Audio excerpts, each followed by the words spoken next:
Mr. President, thank you very much for doing this. There is a pause, or seems to be a pause, in the war between the United States and Iran. How do you think this will end? How would you like to see it end? We did not start this war, and we do not want this war to continue in any way. From the very beginning, it was the motto of my administration that I always adhere to, and that was fostering the national unity inside the country and also fostering peace and tranquility and friendship with the neighboring countries and with the rest of the world. The American President Donald Trump has said that the United States bombed your enrichment facilities because the government of Iran refused to give up its nuclear program, and that there can be no peace until Iran does give up that nuclear program. Would you be willing to give up the nuclear program in exchange for peace?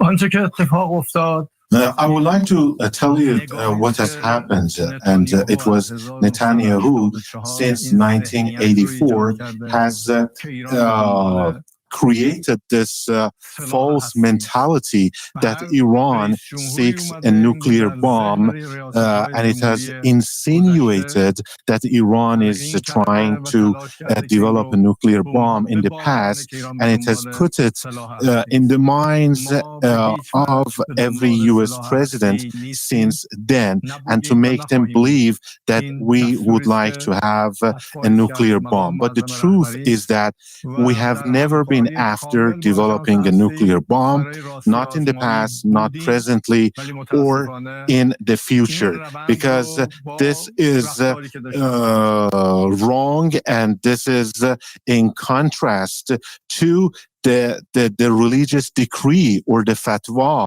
which has been issued by His Eminence, the Supreme Leader of the Islamic Republic of Iran, that so it is religiously forbidden for us to go after a nuclear bomb. And this was always corroborated thanks to our cooperation with IAEA, because they were always there that to verify this and to substantiate that we have never wanted a nuclear bomb. But unfortunately, this cooperation was disturbed by the unlawful attacks against our nuclear facilities. So you have, according to news reports, withdrawn your cooperation from IAEA, the International Nuclear Regulatory Agency. And so there's, I suppose, no way for the rest of the world to know how much uranium you're enriching and to what extent, to what percentage it's being enriched.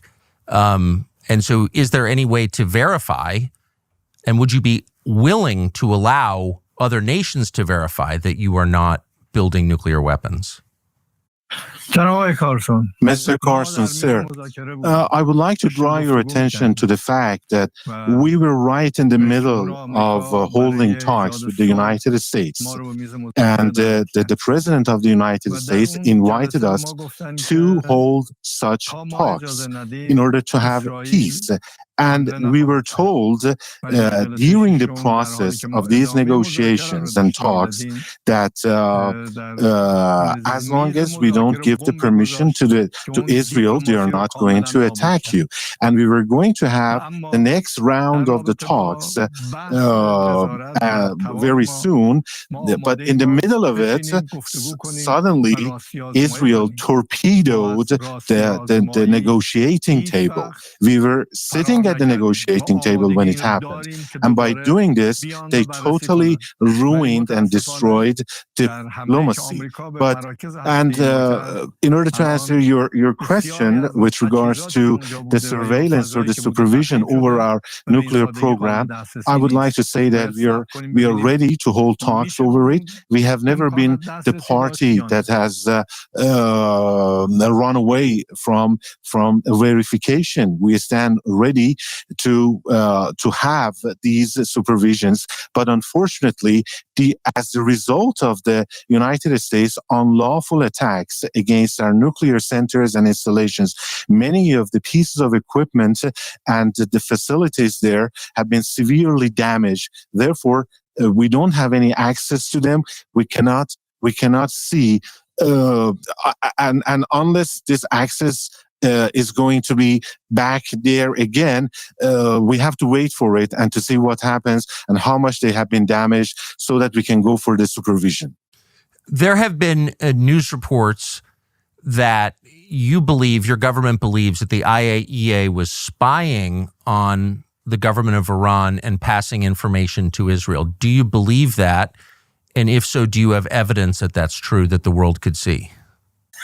I would like to tell you that we were, somehow pessimistic about the activities of the IAEA, because somehow we realized that Israel could get information from the inspections which were carried out by the IAEA, but it never prevented the IAEA from carrying out their activities inside Iran, and they had full access to supervise and to have surveillance over our nuclear facilities.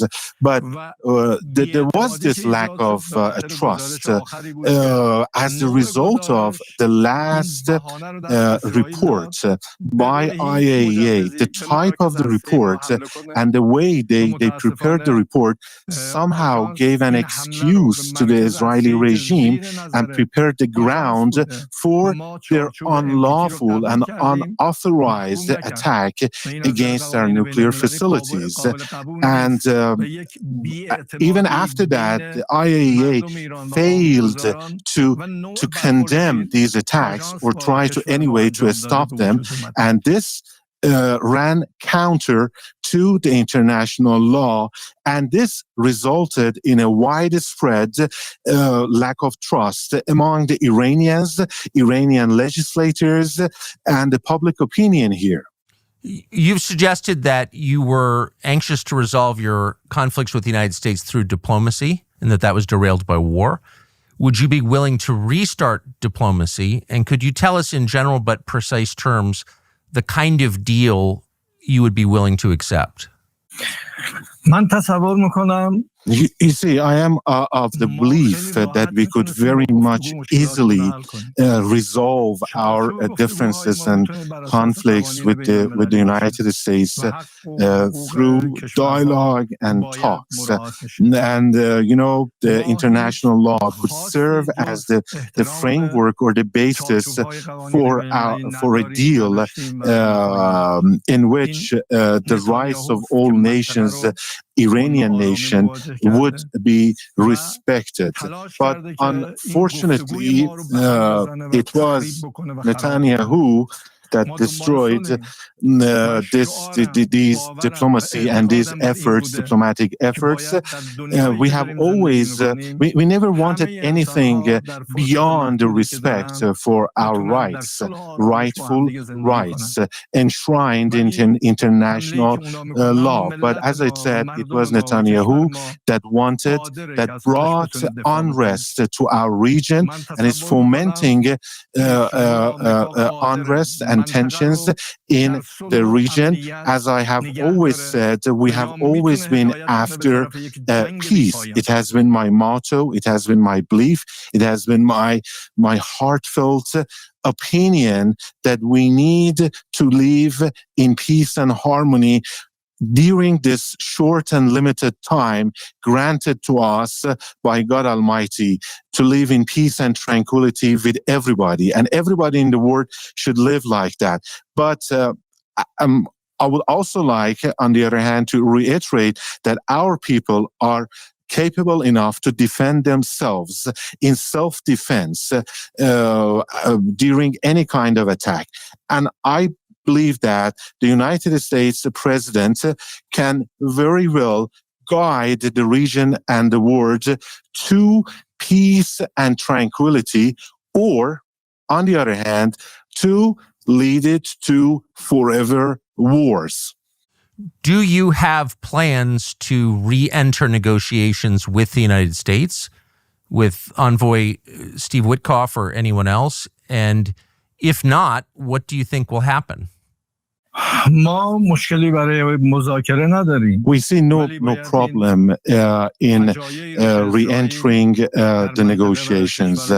But before that, I have to remind you that because of the atrocities by the Zionist regime, by Israel, not just against my country, but in the whole region, we are now facing a crisis. The people are facing a crisis that we need to put it behind ourselves.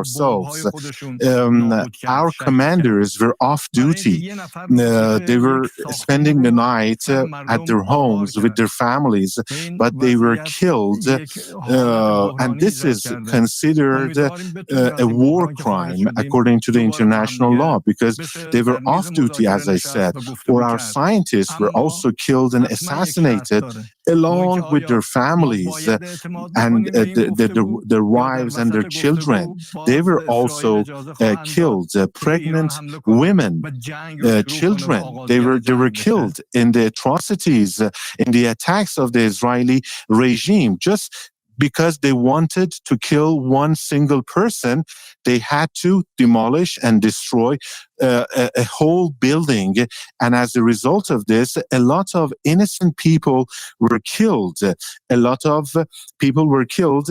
And as I said, there is this crisis that we have to put it behind ourselves. And there is a condition, there is a provision for the restarting the talks. How are we going to trust the United States again? We re-enter the negotiations.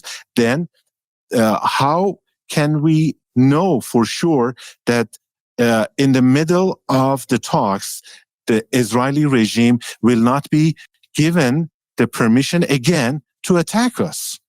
Do you believe the Israeli government tried to assassinate you? They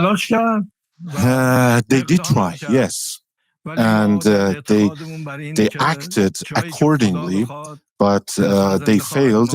And as a true believer, I believe that it is in the hands of the God Almighty to determine when a person will die or will not die. If he wills, the God Almighty wills, then you can die when you are walking freely in the streets. And but I would like to tell you that I am not afraid of sacrificing myself in defense of my country and in safeguarding and defending the sovereignty, the freedom and the independence of my country. I'm willing to give my life, to give blood for that. And nobody here, I mean, none of the government officials is afraid of losing their lives in line of defense. But will it bring security to the region? I mean, bloodshed, more bloodshed, assassination, killing others. Will it bring peace and tranquility and stability to the region? With respect, can you tell us how you know that you were an assassination target? A week and a half ago, I don't believe I've seen that confirmed anywhere. How are you certain they tried to kill you? Of course, it was not the U.S. that was behind my the attempt on my life. It was Israel. I was in a meeting. We were discussing the ways to move forward. But thanks to the intelligence by the spies that they had, they tried to bombard the area that we were holding that meeting, in which we were holding that meeting. But as I told you before, it is God who wills when a person will die and give up his life. And once again, I would like to emphasize that we are not afraid of martyrdom. We are not afraid of sacrificing our lives for our people, for our independence. And I would like to tell you that this imposed war war by the Israeli regime resulted in one thing, and that was more solidarity and unity amongst the Iranian people. And it proved yet once again that the Iranian people, no matter where they are in the whole wide world, they do care about their country, about the sovereignty and the territorial integrity of their motherland. And as I said, this brought about more solidarity, and it united us further.